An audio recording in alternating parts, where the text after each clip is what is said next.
whether, I don't know. There's part of me that thinks that it's a resource issue in some ways as well. And you do mention at some point in the book that kind of like teaching assistants. I can't remember the exact wording. Bear with me. You say something along the lines of like it being like a growth market for TAs. That's certainly not how it is in secondary schools. No, no, I can understand that, that's not the case in some schools.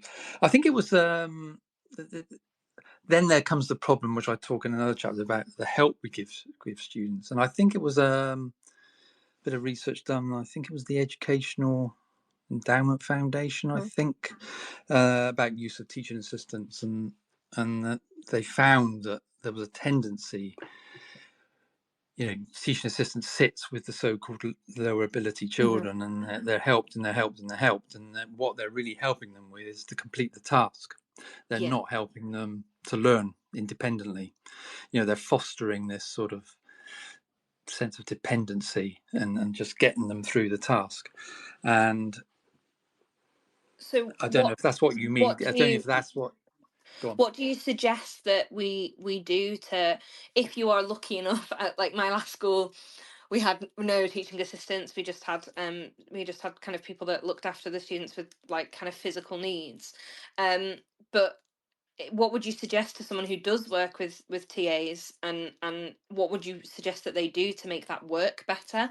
I agree totally that kind of having them just sat with one person and constantly like prodding them to do things, potentially not the right way as well, because they've obviously been taught maths a different way to how you're potentially Mm, teaching it now. I yeah. agree that that can be very, very harmful. But what do we do instead? How do we work with TAs better, or what can we do for TAs to mean that that's not their role or perceived to be? Mm.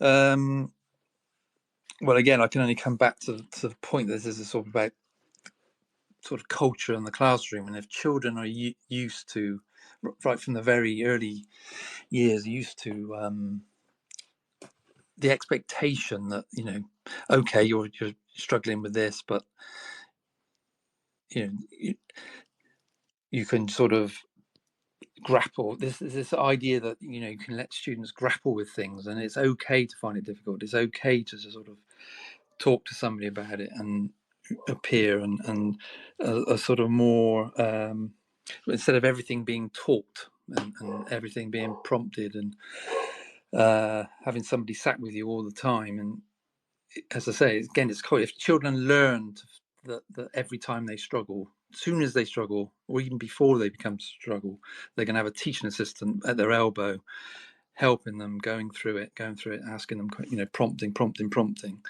If they're used to that culture, then no, they're not going to